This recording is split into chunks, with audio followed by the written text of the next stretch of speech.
Welcome to the Women in Leadership Body, Mind, Soul, and Business podcast. I'm Charlie. And I'm Heather. And together we are working to connect women in leadership and business, empowering each other, improving the health and wellness of our community, body, soul, and mind, connecting to the heart and soul of who we are and what we do. Happy Wednesday. It is Wednesday. It is wonderful Wednesday. Ooh, it's going to be a magical, whimsical Wednesday. Ooh, I like that. That's fun. So we are doing a mini series on work-life balance. So this is episode 2 of work-life balance. We're going to talk about 4 or 5 things throughout the series, each 4 or 5 things episode that we do. All right. So today we're going to talk about turning it off, learning something new, working all out, and figure your fuel. And then, of course, we'll have some bonus tips. Right. So let's talk about work-life balance. Yeah. We're just more happy and more joyful, and we feel less overwhelmed and more full when we have a good balance. That's right. And sometimes our work-life balance changes and it flexes. And you can see here that my work-life balance has changed and flexed a little bit. But, learning how to be flexible, but also have boundaries is super important with work-life balance. Yes. And that brings us to our first topic this week. Dun, dun, dun. Turn it off. Turn it off. specifically your smartphone. Yeah. All of our emails, and social media, all of that comes right to our phone in our hands. We don't need to go to bed with that. No. I like the idea of turning it off, but because my phone is also my alarm clock. Right. What I do is I silence notifications. I silence my notifications, but I have my alarm set to where it still can make noise even if my phone is on vibrate. Right. Or whatever. And then you don't have it in the bed with you, because I am notorious for going to sleep with my phone. I actually plug my phone in to charge at night on it's a nightstand in the corner, but I can't reach it from my side of the bed. It's on the other side of the bed in the corner. It's really cute. You have it's a whole charging station. Yeah. Like everything you need to charge. There's everything. It's cute. You guys, it's set up really cute. Yeah. But yeah, you're right. You can't reach it. I can't reach it. Yeah. I've been working on putting, because I don't really have a nightstand. I have a dresser. Putting my phone specifically on my dresser a little further away. Right? Just working on it, especially when I saw what topic was coming up, because I was like, ooh, called out. This is what I'm good at. Really good at. And the boundary part of turning it off is setting your time limits, because are you answering work messages or work related calls after hours? And even seeing that you have a work related message is triggering your brain into work mode. So it's not even that you're, I see it, but I don't respond, because that's what I would say. That was my response to myself, that I don't respond at this time. Well, that's great, but I also don't need to read it at this time, because I do need to take the rest. Right, because the minute you read it, your brain's going to be going on solving the problem. Right. And it's going to bother you until it's done. So yeah, just number 2, learning something new.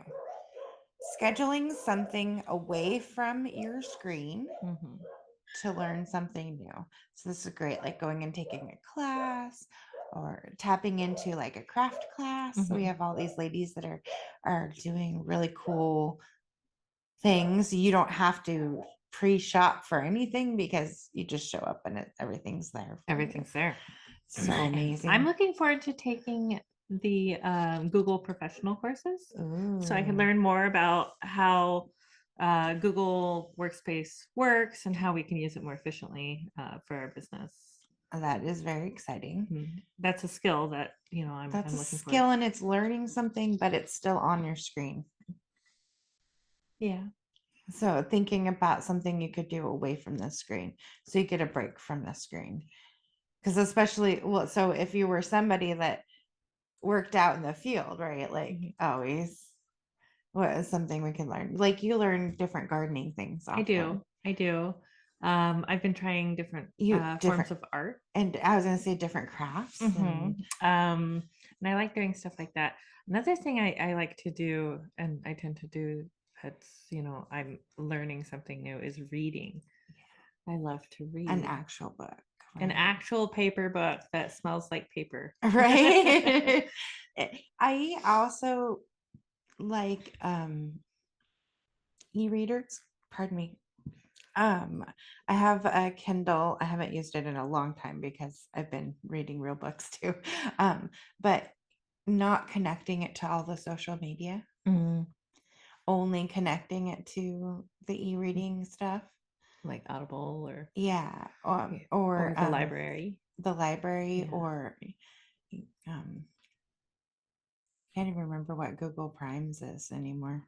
I don't even know. Unlimited something, like Oh. there's a name for it, like so you can get multiple books. Mhm. So it was really helpful when the kids were little because they were ferocious little readers. They just didn't really realize it, but I could load up books on their little e-readers and they could go read, read, read. And then they felt like they were getting screen time, even though it wasn't screen time. Right.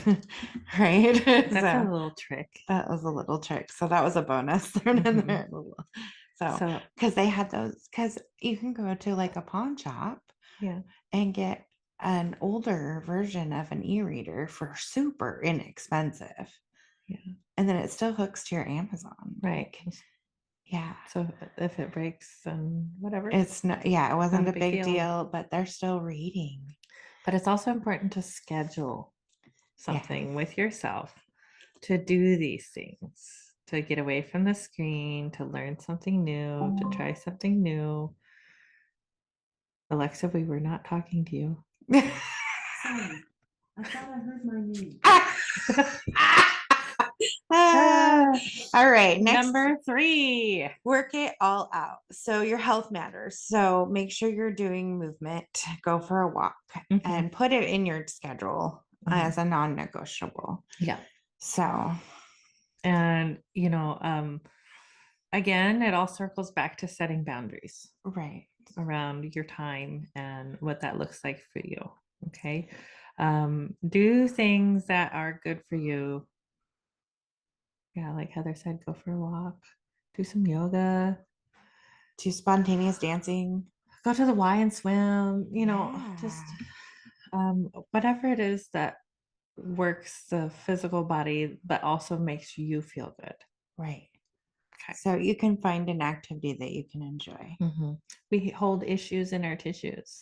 Ooh. And when we work it all out, not only do we feel a little looser in our bodies, but even in the way our brains think, it becomes more flexible and things like that. It's really cool. And you get fresh oxygen, you get your nutrients flowing. It's so good for your organs. There's like so many health benefits from getting your circulation going multiple times a day. Yeah. So not just once or not just I walked this morning. I can lay in bed all day now. Yeah, no. That's not it. Keep going. Okay. Number 4, figure your fuel. So stock up on those healthy snacks. Plan some easy midweek meals. Just, thinking about your schedule and what you're going to do. So plan ahead a little bit. Right. One of the things that we do is we look at our schedule. Okay, what nights are we working late? Those are crockpot dinner nights or leftovers or something. We plan ahead for that. And then the nights that we are home, maybe we cook a bigger meal. Yeah. So and asking for help with those things on those nights. All those are the tools to how it works. But if you don't plan, then you're hitting the fast food or you're making and then how is that affecting your money budget, especially right now? Oh yeah. Like, the thing with cooking meals and having dinner at home is it becomes family time. number one. Number two, you tend to eat healthier because you're preparing the meal that's going in your body. So you know what's in it. And number three is It creates it community. creates community, whether you just have dinner with your family or whether you have dinner with friends or whatever that looks like for you. It's pretty cool. It is pretty cool. Pretty cool. I like that we've included a meal into our networking meeting. We do. I And think that's kind of become part of the joy of it is, everybody sharing a little bit of themselves with each other through and we're food all and caring. hungry and working and doing things, right? Right. So having a actual meal on a weeknight. Yeah. What? And then everybody gets to bring home leftovers to their families, or we send the DoorDash lady home with some food for her That and her was really kid, cool. or whatever that looks like. Everybody Creates community. It creates community. Yeah. It's really cool. So, and our bonus tip this week. Our bonus tip this week is remember friendships. We tend to get so full and so busy in our lives and our work lives and our home lives that we forget to check in with our friends. And it's hard to reach out, and then after a while it feels awkward, right, to reach out and be like, hey, I've been thinking about you. If somebody pops into your mind and you're thinking about them, just shoot them a little message. Hey, I'm thinking about you. I often just send the word hugs when I'm thinking about somebody. Yeah, that's what happens. Yeah, I just send hugs, like, hey, I'm thinking about you. You're on my mind. And make sure you remember to spend time with your friends. We all love our families, hopefully, and we love our businesses and what we do and our communities, but make sure we are spending good quality time with our friends and cultivating friendships. Right. This is Not where just I'm really business excited about the relationships. lifestyle piece, working that in, right? Where that we're taking time as part of our business to spend time with our friends. Yeah, it's really cool. So speaking of which, we get to spend some time with 3 or 4 of our friends today. Yes. So this is what we call the difference between feeling full and feeling overwhelmed. So we're very full. We are This is very joyful and abundant time, but we have a schedule. We do. Boom, boom, boom, boom. We do. Things are happening. We're excited. Lots of things are happening. Lots and lots of Things are happening. coming. So you should stay tuned. Yeah, absolutely. And speaking of staying tuned, make sure you guys stay tuned because coming up next is Sue and Greta to talk about the cause of the quarter. Oh, yes. Thank you so much. Thanks for hanging out with us today. We love you, and make sure you turn it off. You learn something new. You work it all out. You figure out your fuel, and remember your friends. Namaste. Mwah. So we are Sue and Greta, or our trail names are Lilo and Stitch, and we are hiking the whole Appalachian Trail from Maine to Georgia, so 2,194.3 miles. And we're doing it to raise $50,000 or more. Yes. For Parkinson's disease research. Yeah, through the Michael J. Fox Foundation, and we are doing it all in honor of my dad, her husband, who was diagnosed with Parkinson's disease back in 2010. So, and we all know so many people who are diagnosed with Parkinson's disease, and we are trying to do our small part in the world of Parkinson's disease to find a cure. Thank you for joining us today on the Women in Leadership Body, Soul, Mind, and Business podcast. Please download the podcast on your favorite podcast player. We love you, and we will see you next time. Namaste.